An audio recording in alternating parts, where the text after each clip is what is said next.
How's it going, guys? My name's Shane, and welcome back to another episode of the Horror Basement. And today we're going to be talking about the movie Get Out, which was the directorial debut of famous comedian Jordan Peele. So this movie just came out in 2017, and I'm basically going to take you through the entire plot of the movie. So, as this is a lot newer than many of the movies that I cover, I just want to give you like a heavy spoiler warning. I'm gonna pretty much spoil the entire movie by talking about it here. So go ahead, and I do recommend the movie, so go watch it and then come back and watch the review if you want to hear my opinions on it. Now, this movie follows our main character, Chris, who is an aspiring photographer who lives in New York City, presumably. And he is a black man who is dating a white woman. His girlfriend's name is Rosie. They've been going out for about 5 months. And we learn as he's on a phone conversation with his buddy, Rod, who's a TSA agent, that he is going up to upstate New York. Or they never actually explicitly say it's New York, but he lives in a city and they're going upstate to visit her rich family. So I assume it's New York City and they're talking about upstate New York. And they've been dating about 5 months, and according to Rosie, uh, Chris is the first black man she's ever dated. So she's worried about how her family's going to take it, but Chris says, it'll probably be fine. So before all this happens, we actually have a cold open to where another black man is walking around what looks like a nice suburban neighborhood. And it's actually the same actor from Sorry to Bother You, which is another really good movie. And he gets beat up and abducted by a random guy wearing a knight's helmet. So just keep that in mind for later in the movie because he'll come back. But they're driving up to Rosie's parents' house, and it's established that Chris is a smoker and that Rosie wants him to quit smoking or that he's supposed to be quitting. And while they're kind of talking about that, a deer runs out or flies out from screen left and hits their car.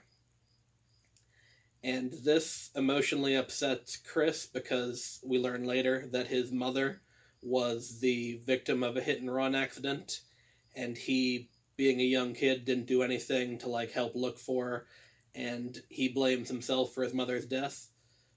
But also, a cop shows up, and Rosie was the one driving, but the cop asks for Chris's ID, and Rosie, pitches a fit and gets in the cop's face about how he doesn't have to do that.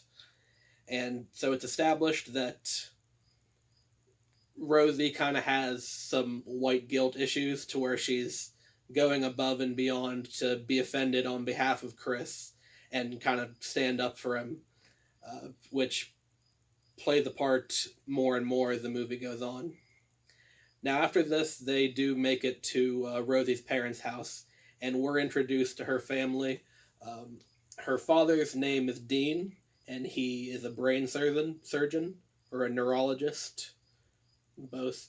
And Rosie's mother, Missy, is a hypnotherapist, which I didn't think that was still a thing, but she is a psychiatrist that specializes in hypnotizing people. And she says, I can hypnotize you once and cure you of smoking. Which, as a smoker myself, I know that's bullshit, but it's a movie. And a little bit later in that day, we meet her brother, Jeremy, whose only two character traits seem to be that he is a drunk asshole and that he really likes MMA. That's why I wore my own MMA douchebag shirt for this review. And we get a lot of dialogue scenes between Chris and Rosie's parents to where they're trying to be nice, but they're kind of going too far and being like, oh yeah, we love black people, we travel, we're totally cool with the blacks. and it's coming off kind of cringy, but it's, you know, the kind of benign, well-meaning type of racism. Um, so later on, they have dinner, and continuing with the subject of the touchy race relations going on, uh, Jeremy starts talking about how he loves jiu-jitsu and MMA, and how Chris should do that because with his, you know, superior genetics and his build, he'd be a beast. And Missy, the mother, kind of shuts that conversation down, and it's shown that Missy has a weird degree of control in the family. Like, it's she can kind of say things to Jeremy and Rosie, and they'll immediately kind of like shut down. And on top of the family, there are also well, they're not servants. There are other black people on the family's estate, but they work for the family. There's Walter, the groundskeeper, and Georgina, who's the maid. And they're always in the background being kind of ominous and creepy. And that, of course, we find out why later. But after the dinner party, we find out that tomorrow is the family's big party, to where all their friends from this like bougie neighborhood they live in are coming over for a social event. And that night, Chris goes out to smoke, and the help, Georgina and Walter, are continuing to be like real creepy. Like, Georgina is walking around the house seemingly to do maid stuff in the middle of the night. And he goes outside to smoke, and Walter just sprints by him like full bore, doesn't even stop to acknowledge him. And he's a little freaked out by that, obviously, so he decides to kind of finish his cigarette and go inside. And that's when Missy kind of calls him into her study and starts talking about, you know, how he feels guilt about his mother's death, and this is the first time that she hypnotizes him. And that's where you get the iconic scene from the movie where he's just like, and the tears are rolling down his face. And the visual effects they use to kind of show the feeling of the sunken place or being hypnotized, I found it very well done and visually interesting. And as well as the sound design, while the groundskeeper and the maid were doing all the creepy shit, it's kind of a tense scene, and the sound design is really well done and adds to that. So Chris wakes up in bed and isn't sure whether or not that whole thing that we just talked about was a dream or if it was real. But now he doesn't seem to want to smoke anymore, so presumably Missy actually did hypnotize him. We do find out that was real later. But the family has their party, and it's a bunch of old white people, and they're saying a bunch of mad, inappropriate shit. Like, this one old dude's like, oh, I used to be a golfer, and Tiger Woods was my favorite player, and he's the best. And this one weird French lady was like, just reached out and started feeling up Chris's muscles and asked if it was true about, you know, black men having, you know, being better in bed. So all of these people are being super cringy, and Chris is super uncomfortable. But then he sees another black dude at the party, and it's actually the guy that got kidnapped in the beginning.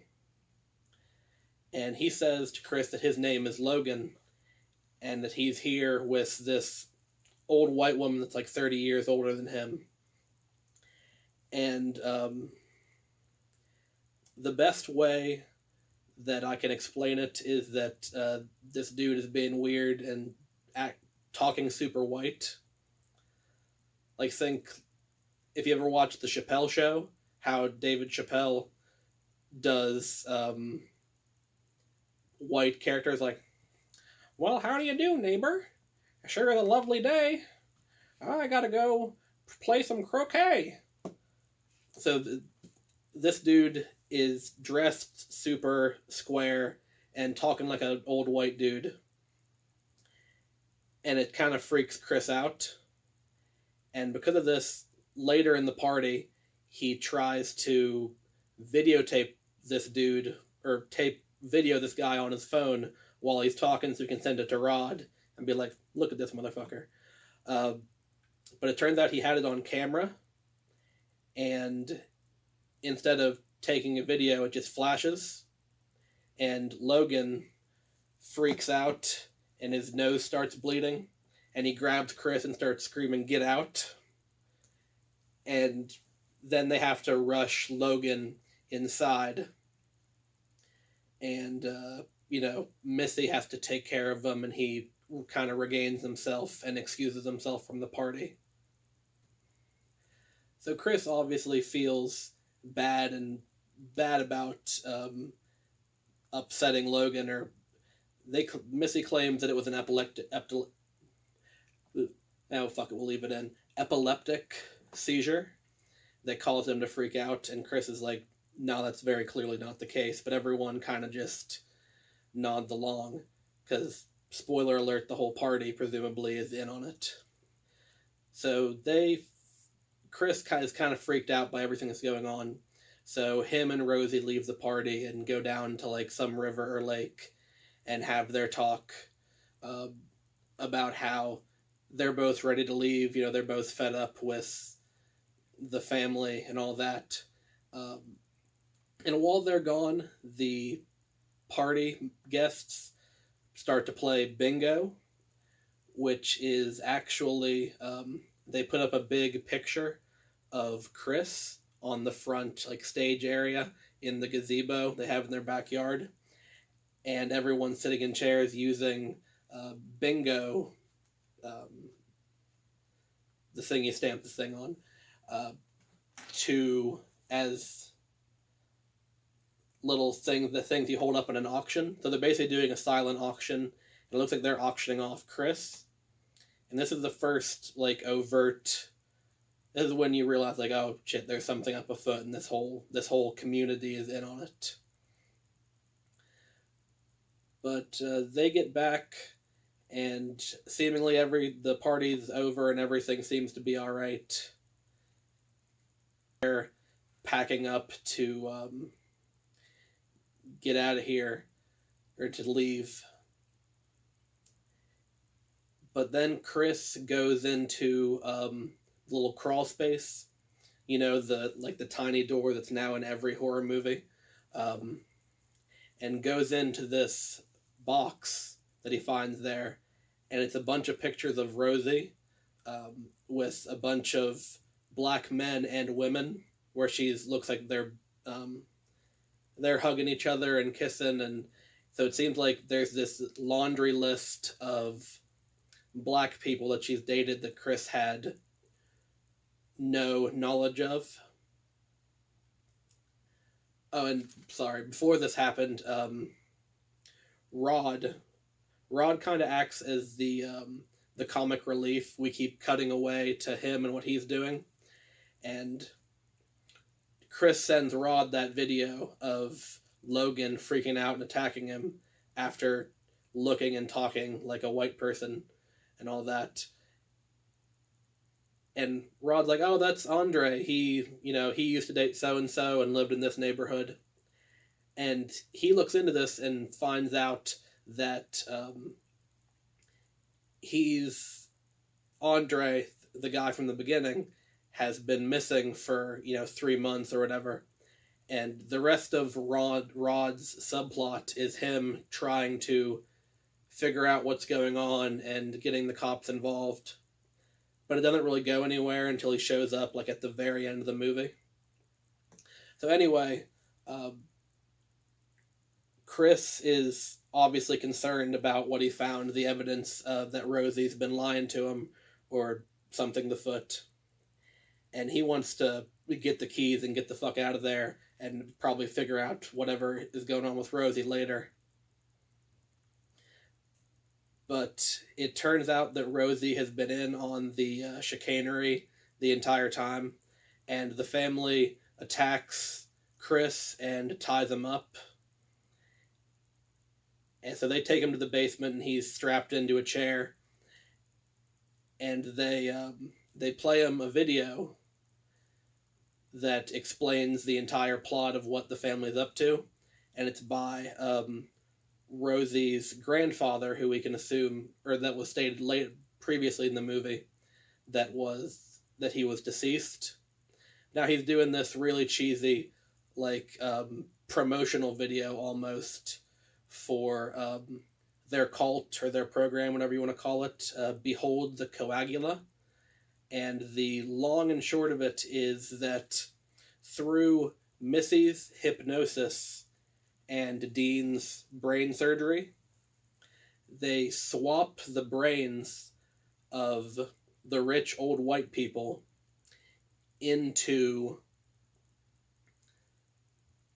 the bodies of these black folks that both Rosie and Jeremy are either, tricking into coming up here by dating him, or Jeremy is the dude in the helmet at the beginning who just, basically does a smash and grab. So basically the grandfather monologues the entire plan, and they're getting ready to put the brain of one of the party guests into Chris.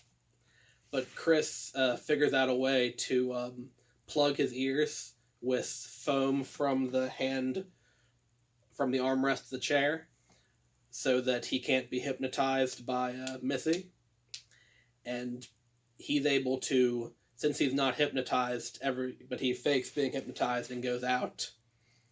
So he's able to escape and ends up beating the shit out of Jeremy, and then going and killing Dean, the father, and presumably leaves the other, the white dude who's going to get his body for dead, because he's just sitting there with his skull already removed and his brain hanging out. And also one important thing I neglected to mention was Chris stated while Jeremy was at dinner talking about how he should have done MMA, he said, oh, I did judo in high school or whatever. So he runs upstairs and ends up killing Missy as well. And just as he's about to leave the house, Jeremy, who we assumed was dead because he bashed him in the head with a croquet ball, comes up from behind him and gets him in a rear naked choke. And Chris ends up getting out of this by grabbing a letter opener off the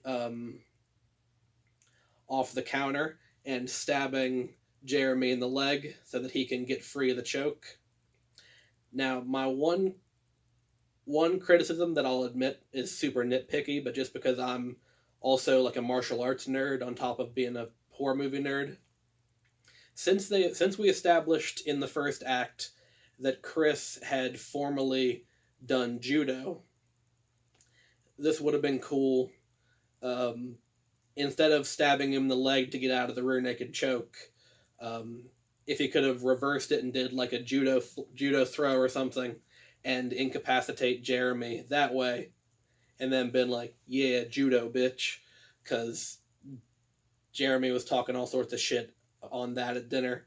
But just to make sure he doesn't come back again, Chris ends up stomping his head 4 or 5 times, which is done off screen, but the sound design, it's a very nice squishy crunch. So Chris has pretty much decimated the entire family except for Rosie, and he steals Jeremy's car and is making his getaway. But then Rosie comes out with a deer rifle, looks like a 30-06 bolt action, I believe. And she's shooting at Chris as he's trying to get in the car and drive away. And then Walter comes running out past her, and she's like, "Get him, Grandpa." So it turns out the help, Walter and Georgina, have actually been the grandparents of the family that orchestrated this whole thing from the beginning. And they must have been one of the first ones that got to get the new black bodies so they can be young and all that. And also, there's kind of an explanation during the video to where they explain that they're using black people because they're like stronger and faster and cooler. So there's a whole like subtext there about how white people think they are mentally superior, but they want to steal the bodies and the advantageous physical attributes of these black people that they're brainwashing and then putting their brains into. So Walter and Georgina end up causing Chris to crash the car, and of course Rosie's bringing up the rear with the gun, taking pot shots at him. And Walter is about to Georgina actually dies in the car wreck that incapacitates Jeremy's car, and Walter is about to kill. Walter's about to kill Chris, but then Chris takes his phone out and does the picture flash like he did previously with Andre, and this causes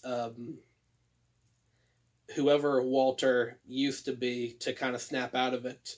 So essentially, the black person whose subconscious was still in there takes back control of the body for that moment and tricks Rosie. He's like, "Give me the gun, I'm gonna finish him off." And then as soon as he gets the gun, like turns around and shoots Rosie in the stomach, like point blank, and then turns the gun on himself, like puts it under his chin and fires. So essentially killing both himself and Walter, the guy who had stolen his body. And so Chris crawls over, because both Chris and Rosie are now very badly injured at this point, and he knocks the gun away, and he's starting to like two-handed choke her to death, but eventually he stops. And just as he stops, you see the red and blue lights coming up the drive. And this was really well done, because for a moment, I thought that it was going to be the cop that was harassing Chris earlier in the movie, and that the cop was going to, kill Chris because it's a black guy and you have an entire family of dead white people right behind him. But it turns out it's actually Rod, who is finally, after trying to get the police to get involved, he gives up on that and just goes up to save Chris himself. But of course, Chris has already done everything and taken care of it. So instead of killing Rosie, Chris kind of just leaves her to bleed out. Because, I mean, she took a shot from a deer rifle right to the stomach at point blank range, so she's not going to last long. But they leave her to bleed out in the driveway, and they drive away, and Rod makes some quip about how he told Chris not to go up to them damn white people's house. And then the movie fades out as they drive away, and that's it. So I was really impressed by a lot of stuff I was really impressed by the movie as a whole. Like I said, this was the first, the directorial debut of Jordan Peele, who is known primarily for being a comedian, like on Key and Peele. Saw a light over there, sorry. So I was really impressed by, he seemed to have a really good knowledge and love for horror movies and an understanding of how a good one's made.